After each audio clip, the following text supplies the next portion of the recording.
오늘은 요한계시록 27번째 시간입니다. 모방자 사탄이라는 제목으로 계시록 5장 10절에서 6장 2절까지 계시록 5장 10절에서 6장 2절까지 우리 공부하도록 하겠습니다.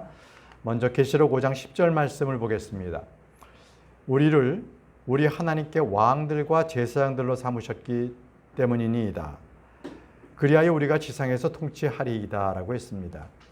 자, 주님은요, 구원받은 성도들을 왕과 제사장으로 삼으셨습니다. 그리고 구원받은 우리 성도들은 천년왕국 때 실제 이 땅을 다스리는 왕과 제사장이 됩니다. 왕과 제사장, 약간 우리가 지금 이 시대에는 잘 이해할 수가 없는 그러한 신분체계인데, 실제 왕과 제사장이 하나의 일치된 그러한 왕국이 된다는 거예요.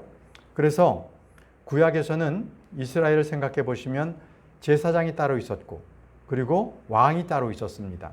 그런데 여러분, 이 종교적인 그 어떤 권위를 갖는 것은 바로 이 제사장이고요. 정치적인 어떤 힘을 갖고 있는 것은 바로 왕이었습니다. 그래서 언제든지 한 제국을 이루고자 하는 자들은 반드시 종교와 왕권을 함께 갖고 싶어 해요. 그래서 이 로마 시대에도 말이죠, 콘스탄틴이 어떻게 하게 되면은 이 모든 제국들을, 민족이 다 다르니까 이걸 통치할까 하다가 그가 꺼낸 방법 중에 하나가 기독교를 공식화한 거예요. 근데 그가 믿었다는 증거는 없어요. 그저 통치를 하기 위한 수단으로 종교를 갖다가 통합해서 자기가 종교의 하나의 제사장이 되려고 했고 또 왕이 되려고 했던 거죠. 그러니까 그만큼 힘을 받게 하려면 왕과 제사장이 하나여야 된다는 것이죠. 그런데 이 땅에서는 그런 부분들이 오직 천년왕국 때 바로 우리에게 그러한 왕과 제사장을 함께 주신다는 것입니다. 그래서 우리가 지상에서 이제 통치를 하게 되는데, 이것은 저 하늘이 아니라 바로 이 땅, 이 지상에서 통치하는 바로 천년왕국을 얘기합니다. 그런데 현재 지금 크리스천들은 아직은 이 땅을 통치하는 자들도 아니고요.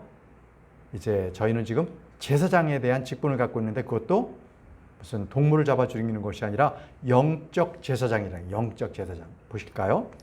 베드로전서 2장 5절에 너희 역시 살아있는 돌들로서 영적인 집으로 지어지며 예수 그리스도를 통하여 하나님께 기꺼이 받아들여질 만한 영적인 희생제물들을 바치는 거룩한 제사장단이 되었느니라라고 했죠. 영적 희생물을 드리라는 거예요. 하나님께 기쁨의 찬양을 드린다. 영적 희생물입니다. 나의 마음을 다해서 주님을 찬양합니다. 또 예배합니다. 이런 것들이 다 희생제물을 드리는 거예요. 나의 마음과 사람들을 섬기고 또 교회에 대해서 교회를 세우고, 이런 것들이 주님께서 기뻐하시는 희생물이라는 것이죠. 그러한 것들이 바로 영적 희생물을 드리는 제사장이라는 것입니다. 베드로전서 2장 9절에도요. 그러나 너희는 선택받은 세대요 왕가의 제사장단이요 거룩한 민족이요 독특한 백성이로다 라고 했습니다. 여기서도 분명히 우리를 왕가의 제사장이라는 거예요. 아니, 제사장이면 제사장인데 왜 왕가라고 했을까요? 제사장은 원래 레위 자손들이 제사장이 됐었어야 됩니다. 그러나 우리는 그런 레위 족속에 속한 것이 아니라 왕이신 예수 그리스도, 그분께 속한 제사장입니다. 왜냐하면 예수님께서 왕이시기 때문에 우리는 왕가의 제사장인 거죠. 본문 말씀 계시록 5장 11절입니다. 그리고 내가 보았으니 그 보좌와 그 짐승들과 그 장로들 주위에 둘러싼 많은 천사들의 음성을 내가 들었노라. 그들의 수는 만만이요 천천이었더라. 자, 그 보좌와 짐승들과 장로들 주위에 둘러싼 많은 천사들이 있었는데 그들의 음성을 들었다는 거예요. 그런데 그 음성은 만만이요 천천이었다는 거예요. 그 얘기 뭐냐면 엄청나게 많은 그러한 숫자인 거예요. 그렇게 많은 천사들이 있었다는 것입니다. 자, 그런데 여기서 보시면 내가 보았으니 또 내가 들었노라라는 표현이 계속 있잖아요. 이 표현은 요한계시록에서 계속적으로 나오는데, 내가 보았으니라고 하는 것은 계시록에서 39번이나 나오고요. 내가 들었노라라는 표현은 28번이나 나옵니다. 이거 왜 이 표현을 썼냐면 바로 사도 요한은 성령 안에서 바로 대환란 때의 그 영적 상황의 세계로 들어가게 된 거죠. 그래서 요한이 직접 보고 들은 것, 바로 그 하늘에서 보고 들은 것을 직접 기록했던 거예요. 그렇기 때문에 그가 보았고 내가 들었다 하는 것들을 그는 증언한 거예요. 지금 이 요한계시록이 바로 그 자료들을 자기가 봤던 것들, 그리고 땅에서 이루어지는 것들을 막 기록하고 있는 겁니다. 네. 다음 장입니다. 계시록 5장 12절. 그들이 큰 소리로 말하기를 도살당하신 어린 양께서 권능과 부요함과 지혜와 힘과 존경과 영광과 찬양을 받으시기에 합당하시도다 하였더라 라고 했습니다. 자, 천사들은 큰 음성으로 지금 도살당하신 어린 양께 권능과 부요함과 지혜와 힘과 존경과 영광과 찬양을 받으시기에 합당하다라고 천사들은 노래하고 있습니다. 경배하고 있습니다. 자, 한번 보시죠. 우리 주님께서 땅에서 우리의 죄들로 인해서 죽임을 당하셨지 않습니까? 그렇기 때문에 저 하늘에서는 찬양받기에 합당하신 분이십니다. 그리고 주님께서 이 땅에서 바알세굽이라는 그러한 말을 들으시면서까지 비난을 받으시면서까지 하셨습니다. 그러나 하늘에서는요, 그분께서 하시는 모든 것들은 권능을 받으시기에 합당하시다는 것이죠. 주님은 이 땅에서 우리를 위해서 가난하게 되셨습니다. 그렇기 때문에 그분은 하늘에서 부요함을 갖기에 합당하신 분이십니다. 주님은 땅에서 십자가의 어리석음으로 서포하셨습니다. 이제는 하늘에서는 지혜를 갖기에 그분은 합당하신 분이십니다. 주님은 이 땅에서 약하셨기 때문에 약함을 통해서 십자가에 못 박혀 죽으셨죠. 그러나 하늘에서는요, 힘을 갖기에 합당하신 분이십니다. 주님은 땅에서 수치를 당하셨기에 하늘에서는 존경을 받으셔야 합니다. 주님은 땅에서 자신의 영광을 구하지 않으셨습니다. 그러나 하늘에서는 영광 받기에 합당하신 분이십니다. 주님은 땅에서 저주를 받으셨기에 하늘에서는 찬양을 받으셔야 합니다. 그래서 수많은 천사들이 그 도살당하신 그 어린 양 예수 그리스도께 하늘에서 다 그분은 합당한 분이라고 증언을 하고 있는 것입니다. 다음 구절입니다. 계시록 5장 13절입니다. 그리고 하늘과 땅 위와 땅 아래에 있는 각각의 모든 창조물과 바닷속에 있는 그러한 것들과 그러한 것들 안에 모든 것이 말하는 것을 내가 들었으니 말하기를 그 보좌 위에 앉아 계신 분께 그리고 어린 양께 찬양과 존귀와 영광과 권능이 영원무운토록 있기를 바라노라 하니라. 자, 이것은 천사들이 한 말이 아니라 바로 창조물, 하늘과 땅 아래에 있는 모든 창조물이 보좌에 앉으신 분을 그렇게 찬양하고 있는 그러한 것을 바로 사도 요한은 듣고 받아서 적은 겁니다. 그런데 여러분, 여기에 주님께 합당한 영광을 돌리는 바로 이러한 무리들 가운데 이 사탄은요, 대환란을 당하기 전까지는 그들은 하나님께 영광을 돌리지 않습니다. 사탄이 하나님 앞에 무릎을 꿇을 때는 대환란이 지나고 난 뒤에 완전히 그들이 이제 잡힘을 당하고 굴복당할 때 그때서야 하나님께 영광을 돌리거든요. 근데 그건 때가 늦어요. 때가 늦은 겁니다. 빌립보서 2장 10절에서 11절 말씀에 이는 하늘에 있는 것들과 땅에 있는 것들과 땅 아래에 있는 것들에 속한 모든 물음마다 예수님의 이름에 꿇게 하려 하시며 모든 요마다 예수 그리스도께서 주이심을 고백하여 하나님 아버지께 영광을 돌리게 하려 하심이라 라고 했습니다. 이 세상의 모든 악한 자들이 무릎을 꿇고 예수님을 주라고 시인하고 그분께 찬송과 영광을 돌릴 때가 올 거예요. 그러나 그들은 때가 늦었어요. 이미 그 전에 예수 그리스도께서 하나님이신 줄을 알고 그들은 믿고 찬양을 드렸어야 하는데 대환란이 지나고 난 뒤에 이제 예수 그리스도께서 하나님이신 줄 알고 난 뒤에 그때 했을 때는 때가 늦었어요. 그들은 아무리 그때 가서 찬양과 영광을 하나님께 돌려도 그들의 가는 길은 불못입니다. 불못으로 던져지는 거지요. 그들에게는 심판뿐이 남아있는 게 아닙니다. 자, 그 보좌에 앉아 계신 분께 그리고 어린 양께 이렇게 되어 있습니다. 자, 보좌에 앉아 계신 분은 하나님 아버지십니다.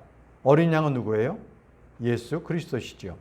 자, 아버지와 아들이 하나입니다. 하나입니다. 근데 이러한 어린 양과 아버지 하나님이 하나라는 것을 잘 이해하지 못하는 사람들이 많습니다. 근데 어떠한 예화를 들어서도 이것은 설명할 수가 없는 하나님의 아주 그 존귀하심이거든요. 그래서 이거는 믿음을 통해서만이 이걸 우리가 이해할 수가 있어요. 하늘에는요, 세 분이 계세요. 세 분. 아버지와 말씀과 성령이 계시는데 이 셋은요, 한 주세요. 그 세 분이 한 주, 한 하나님이십니다. 유명하지요? 요한일서 5장 7절입니다. 요한일서 5장 7절은 다른 성경은 없음이라고 되어 있지만 오직 킹제임스 성경만 기록되어 있는 거죠. 바로 아버지와 말씀과 성령이 바로 이 세 분이 한 분이신 하나님이시다라는 것을 기록하고 있는 유일한 성경입니다. 자, 우리의 영, 혼, 몸이 있는 것처럼 하나님께서는 하나님의 형상으로 우리를 지으셨잖아요. 하나님께서도 혼이 있어요. 그것은 아버지 하나님이 혼이십니다. 아버지도 몸이 있으세요. 육신으로 오신 예수 그리스도십니다. 하나님께서도 영이 있습니다. 바로 성령님이십니다. 이렇게 하나님께서 삼위일체시기 때문에 우리도 그 세 가지를 똑같이 닮은 영, 혼, 몸이 있는 것입니다. 자, 우리가 예수님을 하나님의 아들이라고 하잖아요. 하나님의 아들이란 뜻은 하나님께서 낳으셨어요. 하나님을 낳으신 거죠. 사람의 아들은 사람이잖아요. 하나님의 아들은 하나님이십니다. 그래서 하나님이다라는 것은 바로 그분의 정체성을 말하는 거예요. 그분이 어떠한 분이신가? 하나님이시라는 거예요. 예를 들어서 우리가 어떤 모세다 그러면 그가 어떤 고유한 이름이 있는 거잖아요. 자, 사람이다, 천사다, 이런 식으로 그 사람이 누군가라는 거예요. 바로 이렇게 그 사람의 정체성을 나타내는 것이 바로 하나님이시다. 이렇게 그분의 정체성을 나타내는 이름이다라는 것이죠. 자, 계시록 5장 14절 말씀으로 넘어가겠습니다.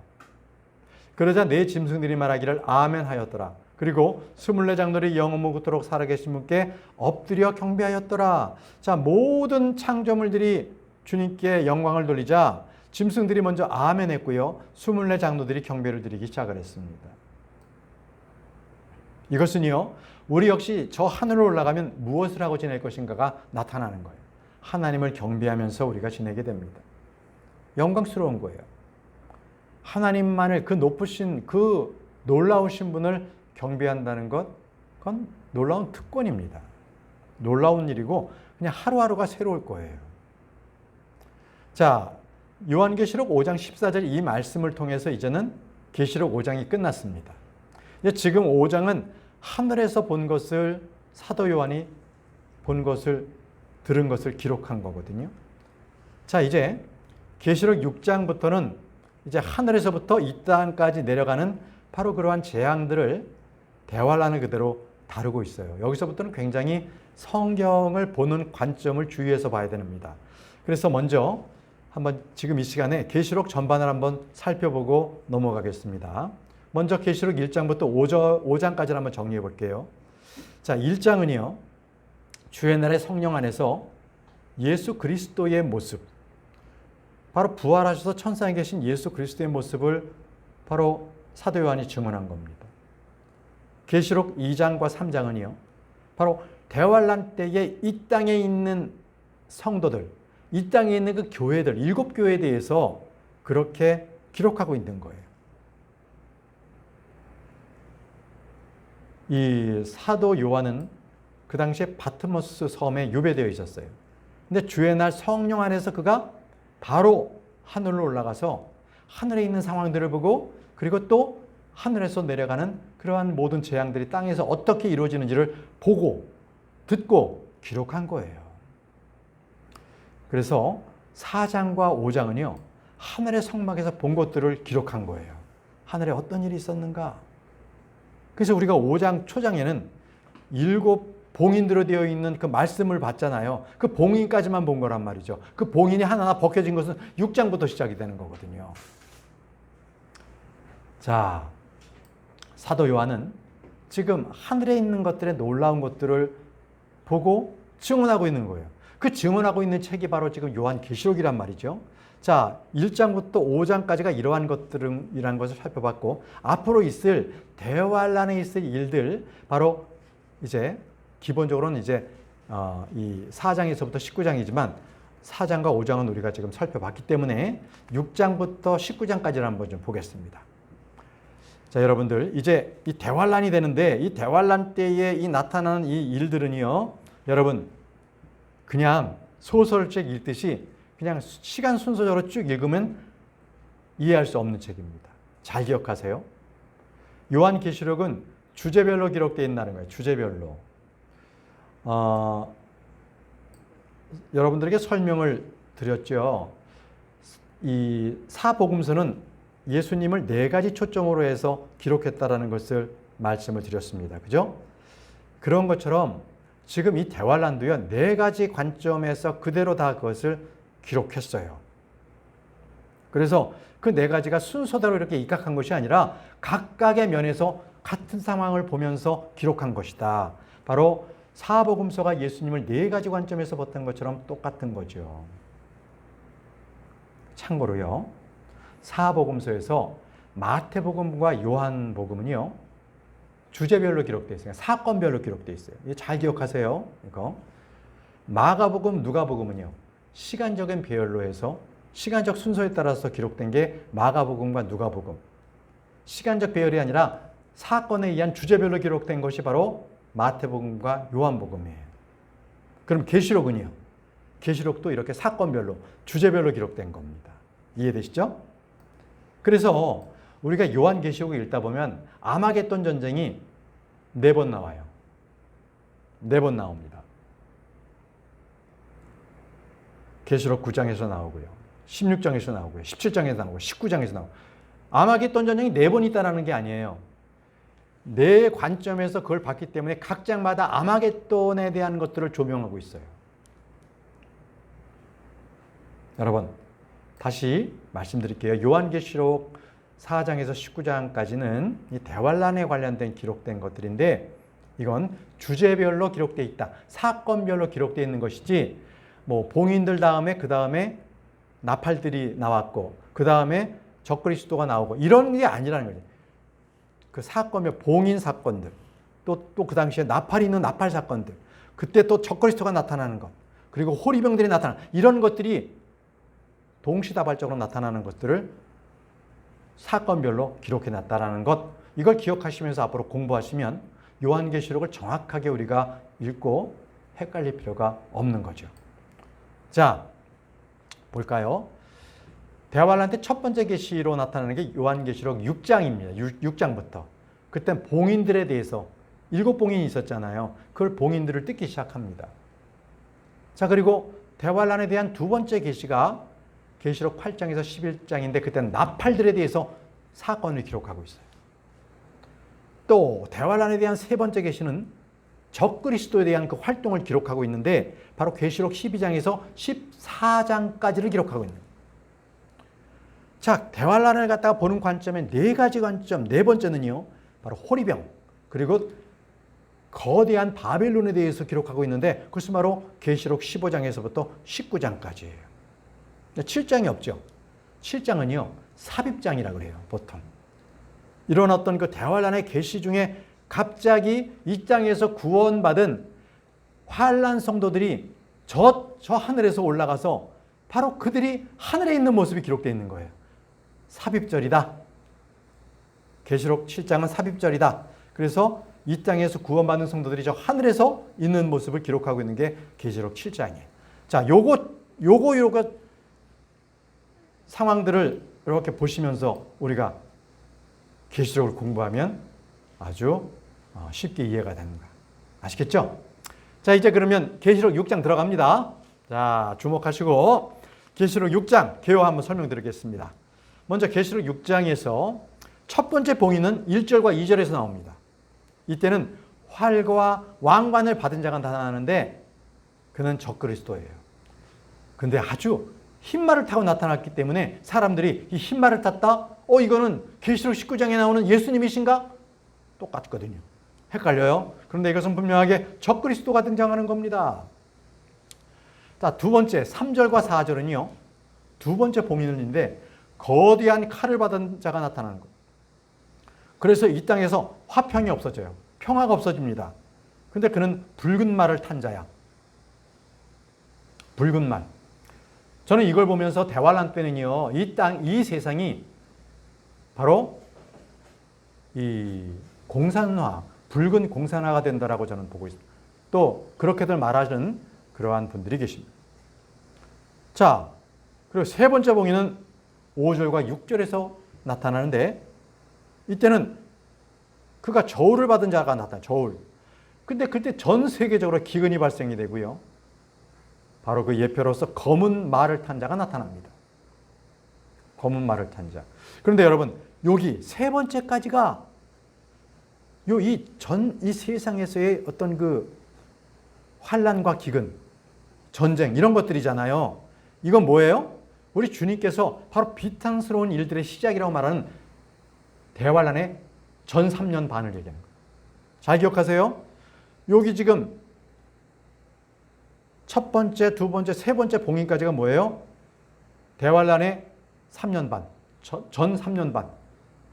여기를 얘기하는 거예요. 마가복음 13장 8절에 이는 민족이 민족을 대적하여 일어날 것이요 왕국이 왕국을 대적하여 일어날 것이기 때문이라. 자, 전쟁이 일어나는 거예요. 그리고 여러 장소에 지진이 있을 것이요 기근들과 재난들이 있을 것. 지금 여기 봉인에 첫 번째부터 세 번째 봉인에 있는 것들이 지금 말씀하시잖아요. 그게 뭐라 그래요? 이것들이 비탄스러운 일들의 시작, 대환란의 시작인 거예요. 그러니까 대환란의 바로 전반 3년 반을 얘기하는 거예요. 다음 넘어갑니다. 이제 후반 3년 반은 어떤 일이 있는가? 그때부터는 봉인이 네 번째부터 뜯어져요. 계시록 6장의 7절부터 8절까지가 네 번째 봉인인데 전 세계적으로 그때는 사람들이 이제 사망하기 시작하는 거예요. 그러니까 기근과 전쟁과 지진 이런 것들은 전 3년 반에 일어났고 이 후 3년 반 대환란 때는 사람들이 죽어나가기 시작해요. 천체들의 이상이 발생하기 시작합니다. 전 세계적인 사망, 땅의 4분의 1이 죽고 창백한 말을 탄 자가 나타나기 시작합니다. 다섯 번째 봉인을 열 때는 9절과 11절인데 제단 아래에 있는 순교자들의 혼들이 나타나기 시작하는 거예요. 그리고 여섯 번째 봉인을 열었을 때는 계시록 6장 12절에서 17절인데 그때는 이 천체가 변화하기 시작해요. 큰 지진이 나고 해와 달과 별 모든 산과 섬들이 막 이동하기 시작하고요. 그때 바로 어린 양의 진노가 나타납니다. 그리고 진노의 위대한 날이 나타나기 시작한 거예요. 이게 바로 대환란의 마지막 때에 아주 무섭게 내리치는 바로 이 천체가 다 변한 그 무시무시한 일들이 지금 벌어지고 있는 거예요. 근데 봉인은 7인데 6봉이 나고 끝났잖아요. 그죠? 계시록 6장에는 6봉이 나고 끝나요. 그런데 7장에 삽입장이 딱 들어가고 나서 8장에 들어가서 7번째 봉인이 딱 열립니다. 계시록 8장 1절에. 그런데 그때는요, 어떤 재앙도 없어요. 그죠? 반 시간 정도가 온 하늘이 고요하다라고만 적혀져 있어요. 7번째 봉인이 떨어졌을 때. 자, 그게 지금 이제 봉인 7가지가 일어나는 일들에 대해서 여러분들에게 간략하게 브리핑한 거예요. 자, 이제 계시록 6장 1절부터 한번 들어가서 본격적으로 공부해 보도록 하겠습니다. 자, 계시록 6장 1절입니다. 그리고 어린 양께서 봉인들 중 하나를 여셨을 때 내가 주시하였는데 마치 천둥의 경음 같은 것을 내가 들었으니 네 짐승 중 하나가 와서 말하기를 와서 보라 하니라. 여기서 네 짐승들 중 하나가 왔죠. 첫 번째 짐승이에요. 누굽니까? 사자 형상을 한 짐승이죠. 사자입니다. 사자가 와서 보라 라고 얘기했던 거예요. 자, 내가 주시하였는데 라고 했습니다. 누굽니까? 요한이죠. 사도 요한이 지금 하늘에 올라가서 처음부터 끝까지 남김없이 보고 있어요. 그가 증인입니다. 바로 증언자로서 이 책을 남겨놓은 겁니다. 자, 말씀은 어린 양께서 봉인들 중 하나를 여셨다고 했습니다. 7봉인 중에 하나를 지금 연 거예요. 그러자 그때 4짐승 중 하나가 천둥의 계응 같은 소리로 말하기를 와서 보라라고 말한 거죠. 요한은 정확하게 그 소리가 무슨 소리인지 알았어요. 와서 보라는 소리였구나. 그러나 불신자들은 이 소리를 어떻게 들어요? 천둥 소리로 듣는 거예요. 천둥 소리로. 요한복음 12장 28절에서 29절에 예수님께서요. 아버지여 당신의 이름을 영화롭게 하소서. 그때 하늘로부터 한 음성이 임하였으니 말씀하시기를 내가 그 이름을 영화롭게 하였고 또한 그것을 다시 영화롭게 하리라 하셨느니라. 그런데 이 하나님의 말씀을 옆에 있는 사람은 어떻게 들었어요? 그러므로 곁에 서 있다가 그것을 들은 백성들이 천둥이 친 것이라고 말하였더라. 하나님의 말씀이 안 들려. 영으로 다 죽어있기 때문에 안 들려. 천둥 소리야. 다른 이들은 말하기를 천사가 그에게 말한 것이라 하였더라. 이거예요. 이게 다른 점이에요. 구원받은 자와 구원받지 못한 자가 하나님의 말씀을 듣지 못하는 것입니다. 예수님 외에는 하나님의 음성을 바로 알아들은 사람이 없었다는 것이죠. 보시죠. 사도행전 9장 7절에서도 말이죠. 그런즉 그와 여정을 함께한 사람들이 음성을 들었으나 아무도 보지 못하였기에 말문이 막혀 서 있었더라. 뭐예요? 사도 바울이 그때는 이제 사울이었죠. 다메섹으로 가는 길에 하늘로부터 빛이 그를 쳐서 어둡게 되어 그가 바로 땅바닥에 엎드렸잖아요. 그는 그때 하나님의 음성을 들었어요. 그런데 그와 같이 있었던 사람들은 그게 천사의 호령 소리인가? 아니면 천둥 소리가 이게 왜 하늘로부터 났지? 이렇게 들린다는 거예요. 이렇게. 자, 사도 요한은 분명히 4짐승 중 하나인 그 사자가 하는 얘기를 분명히 들었어요. 와서 보라라고 했던 거예요. 와서 보라. 그냥 가서 봤던 거예요. 첫 번째 봉인이 열리는 것을 사도 요한이 봤습니다. 자, 계시록 6장 2절로 넘어갑니다. 그래야 내가 주시하였는데 첫 번째 봉인이 여니까 이런 상황이 나는 거야. 보라, 흰말 한 마리라. 흰말 한 마리가 보였어요. 그리고 그 위에 탄 자는 활 하나를 가졌으니 한 왕관이 그에게 주어졌더라. 그런즉 그가 밖으로 가서 정벌하고 또 정벌하였더라라고 합니다. 자, 흰말 한 마리가 있습니다. 그리고 그 위에 탄 자가 활을 가졌고 정벌하고 또 정복했습니다. 여기서 이 흰말을 탄 자가 누구냐는 거예요. 흰말을 타고 나타나는 분은 예수 그리스도십니다. 그래서 많은 사람들이 이분은 예수 그리스도께서 나타나셨다라고 얘기합니다. 대부분의 신학자들이 그렇게 얘기합니다. 그러나 그것은 잘못된 겁니다. 잘못된 겁니다.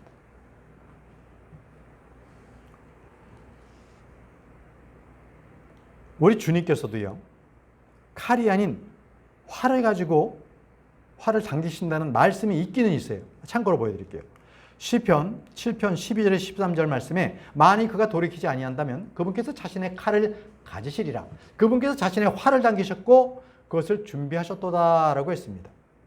네, 이분은 주님이십니다. 자, 흰말을 탄 자가 예수님이라면요, 예수님께서 온 땅을 정복하고 이 땅에 천년왕국을 세우게 될 것이죠. 그런데 이게 좀 말이 안 되는 게 주님께서 온 세상을 이렇게 정복한다는 게 현실하고 잘 안 맞는 거예요. 이 땅에서 복음으로 온 땅을 그들을 믿음으로 다 이렇게 구원하시는 겁니까? 그게 잘 안 맞아 들어간 거예요. 주님은 한 번에 오셔서 원수들을 한 번에 물리지 정복하고 정복하지 않습니다. 그런데 또 흰말을 타고 머리에 왕관을 쓰고 활을 가졌다고 하는데 이것은 주님의 모습이 아닌 거예요. 바로 적그리스도입니다. 적그리스도는요, 예수님이 오시는 그런 모습을 그대로 흉내를 내고 나타났을 뿐이에요. 너무나 유사합니다. 그래서 그는 자기가 그리스도다, 하나님이라고 그는 떠들고 있는 거죠.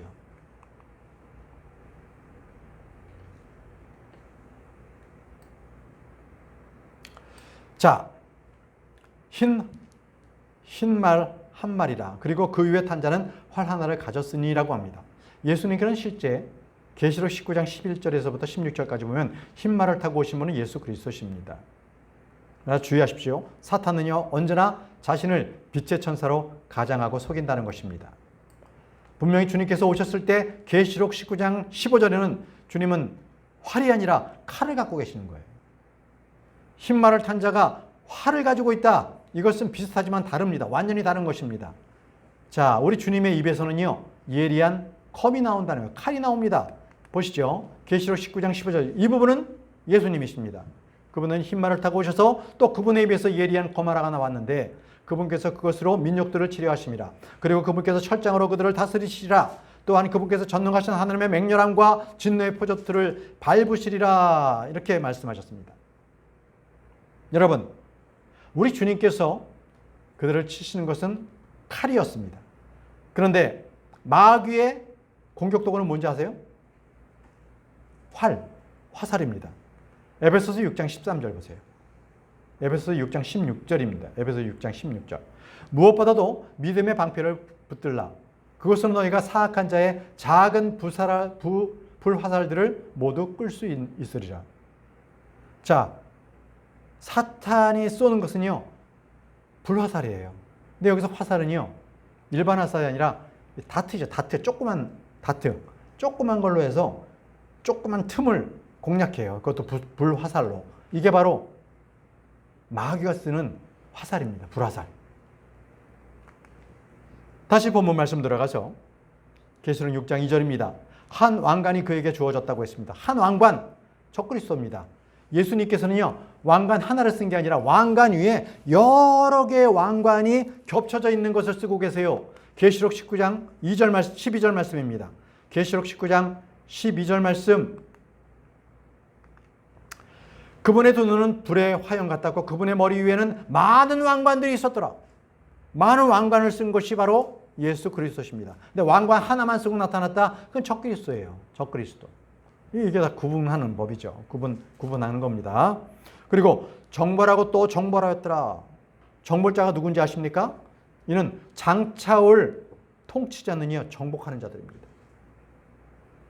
앞으로 적그리스도가 가지고 많은 나라를 정복할 것입니다. 다니엘서 9장 26절입니다. 다니엘서 9장 26절, 바로 적그리스도를 장차올 통치자라고 얘기합니다. 그래요, 62주간 후에 메시아가 끊어질 것이나 자신 때문에 끊어진 것은 아니니라. 예수 그리스도의 십자가를 말씀합니다. 그리고 하면서 이제 적그리스도를 얘기하는데, 장차올 통치자의 백성이 그 도성과 그 성소를 멸하리라. 예루살렘을 멸한다는 거예요. 그리고 그것의 끝에는 한 홍수가 있을 것이요, 그 전쟁의 끝에 이르기까지 황량함들이 확정되리라. 자, 장차올 통치자 적그리스도. 그리고 적그리스도는 언약의 통치자라고 불리기도 합니다. 다니엘 11장 22절. 그리고 홍수 같은 군대들로 인하여 그들이 그의 앞에서 휩쓸릴 것이요, 파탄이 나리라. 진정 그 언약의 통치자도 그러하리라. 그 언약의 통치자는 적그리스도를 얘기합니다. 이 적그리스도는 바로 이 세상의 통치자라고 불립니다. 이 세상의 통치자, 요한복음 14장 30절. 이르는 내가 너희와 함께 많은 대화를 많이 하지 않겠노라. 이는 이 세상의 통치자가 오며 그가 내 안에서 아무것도 가지고 있지 않기 때문이라. 이 세상의 통치자가 오는 거예요. 적그리스도는요, 예수 그리스도를 모방하는 자입니다. 여러분들은 늘 올바른 주의 말씀 속에서 진짜와 가짜를 분별해 낼 줄 알아야 돼요. 진폐와 가짜 화폐, 위폐를 가늠해낼 줄 알아야 되는 거예요. 어느 분이 예수님이신가, 누가 적그리스도인가를 여러분들 잘 따져야 합니다. 적그리스도는요, 빛의 천사로 가장하는 자입니다. 고린도후서 11장 14절. 그런즉 놀라워할 일이 아니니 사탄 자신도 빛의 천사로 가장되어 있기 때문입니다. 그는요, 예수 그리스도처럼 많은 권능과 이적을 행할 거예요. 놀라워하지 마세요. 그는 자신도 빛의 천사로 가장하는 자입니다. 그가 적그리스도예요. 자, 잠시 우리는 예수 그리스도를 모방하는 그 모방자 사탄에 대해서 잠깐 말씀드리고 마치도록 하겠습니다. 자, 모방자 사탄. 먼저 예수님께서는 신부인 도성 새 예루살렘을 가지고 계십니다. 계시록 21장 2절에 하늘에서 하나님께로부터 새 예루살렘이 내려온 것을 보았는데 그녀의 남편을 위하여 단장된 신부같이 예비되었더라. 바로 신부인 도성, 새 예루살렘을 가지고 계세요. 사탄도 마찬가지로 신부인 도성을 가지고 있는데 그것은 바로 거대한 바빌론입니다. 계시록 17장 5절 말씀에 그녀의 이마 위에는 한 이름이 기록되어 있는데 신비라 거대한 바빌론이라 땅의 창녀들과 가증자들의 어미라 하였더라. 자, 보세요. 예수님께서 신부가 있다면 사탄도 신부가 있는 것입니다. 그것만이 아닙니다. 예수님은 만왕의 왕으로 불리십니다. 계시록 19장 16절에 그리고 그분께서는 자신의 겉옷 위에 자신의 널찍다리 위에 만왕의 왕이요 만주의 주라고 기록된 한 이름을 가지고 계시느니라. 만왕의 왕이 예수 그리스도시라면 사탄은요 모든 교만한 자식들의 다스리는 왕입니다. 욥기 41장 34절에 그는 모든 높은 것들을 바라보느니라. 그는 모든 교만의 자식들의 다스리는 왕이라고. 모든 교만의 자식들의 다스리는 왕, 그것이 바로 사탄인 거예요. 또 있습니다. 주님은 나의 주 나의 하나님으로 불리는 분이십니다. 요한복음 20장 28절에 이에 도마가 그분께 대답하여 말씀드리기를 나의 주 곧 나의 하나님이여 라고 하였다. 그렇게 하였습니다. 사탄도요 이 세상의 신으로 불립니다. 고린도서 4장 4절에 이 세상의 신이 그들 안에서 믿지 않은 자들의 생각들을 가렸으니 하나님의 형상이신 그리스도의 영광스러운 복음의 빛이 그들에게 비치지 않게 하려는 것이라. 사탄은 이 세상의 신인 것입니다. 또 예수님은 유다 지파의 사자십니다. 계시록 5장 5절 그러자 그 장로들 중 한 명이 나에게 말하기를 울지 말라. 보라 유다 지파의 사자요 다윗의 뿌리가 그 책을 열고 그것에 7봉인을 떼기 위하여 승리하셨도다 하였더라. 바로 예수 그리스도를 말씀합니다. 예, 바로 사탄도 사자처럼 울부짖습니다. 베드로전서 5장 8절 말씀에 정신을 차리고 깨어있으라. 이는 너희의 대적마귀가 울부짖는 사자처럼 자신이 삼킬 수 있는 자를 찾아 두루다니기 때문이라고 말씀하고 있습니다. 예수님께서 사자면 사자처럼 똑같이 행동하는 자가 사탄입니다. 마지막으로 하나님께서 삼위일체를 가지고 계시죠. 요한일서 5장 7절, 57이라고 써있는데 요한일서 5장 7절입니다. 이는 하늘에서 증거하는 세 분이 계시니 아버지와 말씀과 성령님이시며 이 세 분은 하나이기 때문이라 라고 했습니다. 하나이기 때문이라. 사탄도 삼위일체가 있습니다. 계시록 20장 10절 그리고 그들을 속인 마귀는 그 짐승과 그 예언자가 있는 불과 유황의 호수 속으로 던져졌으니 라고 했습니다. 마귀, 짐승, 거짓 예언자, 사탄의 삼위일체입니다. 삼위일체. 오늘 우리가 계시록 6장 초반에 첫 번째 봉인을 우리가 공부하면서 바로 거기서 나타난 자가 적그리스도임을 우리는 배웠습니다. 사탄은요 여러모로 예수 그리스도를 모방하고 있다. 이것도 배웠습니다. 앞으로 계속적으로 우리는 요한계시록 6장을 통해서 적그리스도의 나타남을 우리는 좀 더 구체적으로 공부할 것입니다. 우리 기도하고 마치겠습니다.